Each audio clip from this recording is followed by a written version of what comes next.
Hi guys, it's me, Skylar Capri, and today I'm coming at you with a very exciting summer video all about traveling and vacation. It is my Packing Like a Pro 5 tips to successfully pack. So that's what we're going to be doing today. But before I jump on into the video, I do have a YouTube Instagram. I know I don't say this too much in my videos, but I do have one in case you want to look for updates, be in the know when videos are getting posted, and kind of like to see my outfits and day-to-day kind of stuff. So if you like to follow that, it is Skylar Capri, no capital letters with no spaces or underscores, so just like how it is in my username. But before I get onto this video, I do have a question for you guys that I would really like you to leave a comment on, and that is about vlogging. I do really want to get into vlogging. I haven't always been too much into vlogging, I guess you could say, when watching other people and other YouTubers, but lately I've been getting really into vlogs. Actually, my favorite YouTuber at the moment, Michelle Reed, has a vlog channel called Michelle Out of Her Shell, and I have been loving watching those vlogs. So if you guys would like to see them or think there is another video that you would prefer over that, make sure to leave me a comment down below. I love reading your comments, and I do try to respond as quick as possible. But we're going to get right on to this video and these 5 tips before this video is an hour long. So, tip 1 is to bring multi-purpose products. Instead of packing a lipstick and a blush, try bringing a lip and cheek stain. This is from NYX, and it is their lip and cheek color in the shade Pink Cloud. It's just kind of a really natural pink shade. It looks kind of bright on the outside, but given that it is a cream, it will be easier to blend out. I definitely understand that for newbies with makeup, I know when I first started and I was experimenting with cream blush, it's kind of hard at first to blend it out. So if blush and lips aren't your exact kind of thing, try doing highlighter and eyeshadow. I know a lot of people just like to throw a matte shade in their crease. The matte shade can be a bronzer. I recommend the Ciate Bamboo bronzer. I have one in the shade Palm Island and I love it. I recommend that for the crease, and definitely kind of a highlighter shade just for all over the lid for simple makeup. I know given that we're out in the sun a lot, your skin's probably going to be less hydrated than normal, so not putting a lot of skincare items. That's not what I meant to say. Not putting a lot of makeup on your skin will probably be a plus, but I definitely think highlighter and concealer can definitely brighten up a complexion. So that was tip number 1, to use multi-purpose products.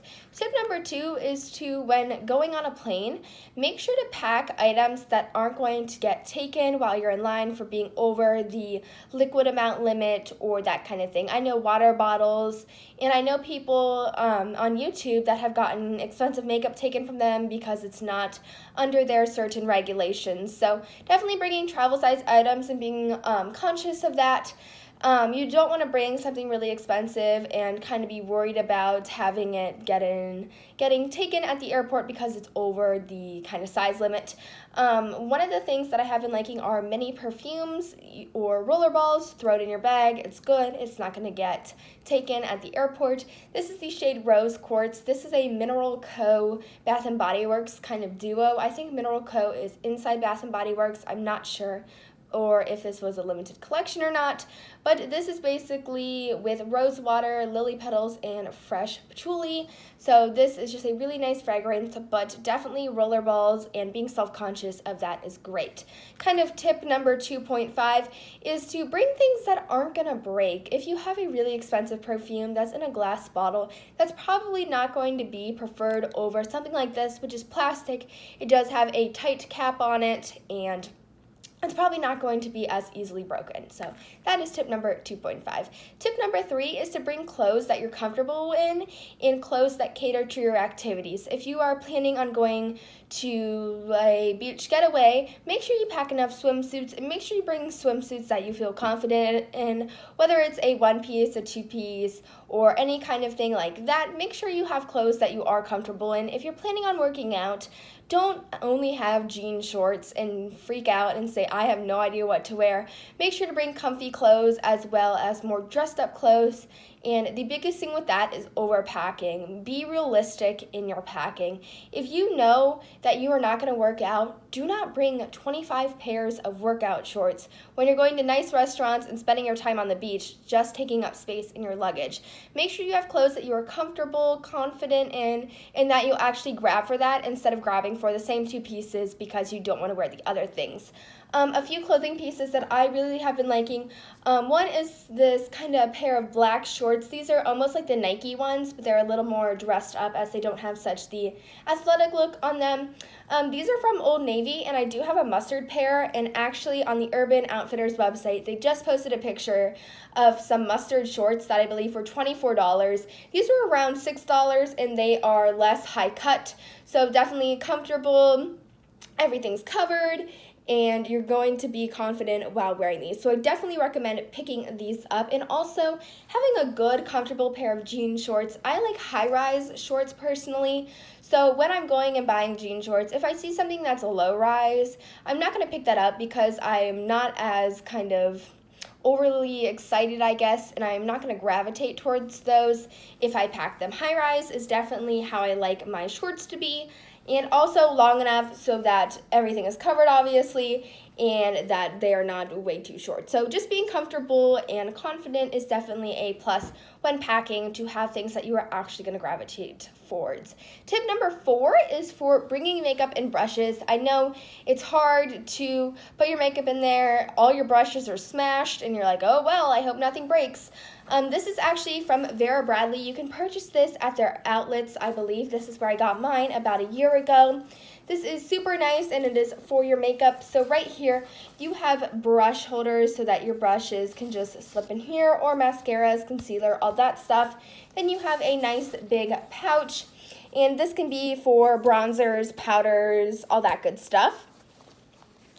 And then in this pocket, which is not all the way unzipped, which if I unzipped it, it probably would have been better for you guys, it just has a whole bunch of these mesh kind of elastic band pockets, perfect for bullet lipsticks and lip glosses, also even maybe mini fragrances, mascaras, travel-sized items, eye creams, all that stuff. Again, you don't have to purchase from a big retailer like Vera Bradley, but they are having, I believe, an 80% off sale on the whole store across their outlets. So if you are eyeing something, maybe go for a more affordable option, even if the print is older. So I have been using this for my makeup brushes when I have been traveling. And the last tip number 5 for total packing success, is having a kind of shower caddy, toiletry caddy, that kind of thing. So this is also from Vera Bradley. It does match. And this has a kind of hanger top, so you can hang it on the door, on hooks, all that stuff, so that your stuff is not going to be falling over the floor. You're trying to grab it. You're setting it on the counter, but the counter's wet, and then you're trying to grab it. It's falling. It falls into the toilet, all that stuff. So this is really nice. It hangs up. You can unzip, grab it, zip it back up. Nothing's going to be spilling or falling. But the first pocket at the top, let me unzip it. Nope, that just zipped it up, is just a big, huge pocket. You can put earrings or bracelets, jewelry, definitely for this type of pocket, or skincare items. Then the next pocket is a lined pocket. I definitely recommend these.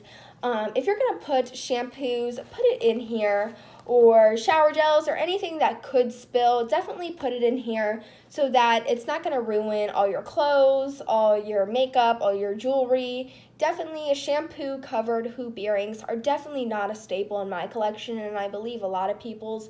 So be aware that you might want to put your shampoo or bottles that could spill into something that has lining on it, and that it won't ruin everything else. So there are 2 of those pockets, and the last pocket is just another big pocket. However, this one does have lining on the inside, so it's not going to wreck the fabric of the actual bag, but it's going to look it's going to be really nice for those items that are too big to fit in the other pockets, and you don't want to go all over your bag. Because as I said, hoop earrings covered in shampoo or conditioner is definitely not one of the latest trends. So that's that. So those are my top 5 tips for packing for success. I know a lot of us are going on trips, and sometimes it's hard. You want to bring it all. You're not sure if you have enough, if you brought too much. So I hope you guys enjoyed this video and found it helpful. If you did, make sure to give it a thumbs up so I know. Also, if you have any video suggestions or any questions for me or my YouTube channel, also that one about vlogging, if you like vlogging, make sure to let me know in the comments down below so I can do that. Quick side note, if you want to know where my shirt is from, it's from Hollister. It says Hollister across the front. I don't think you can buy this anymore, but if you can, I will link it down below. I'm not wearing any makeup for the most part, but on my lashes, I have been trying this Wet n Wild Mega Length mascara, and I have been loving it. So, very, very good mascara. But I don't want to leave you off with this video being 20 minutes, so I will be ending it now. But I hope you guys enjoyed this video, and I will see you in my next one. Bye, guys!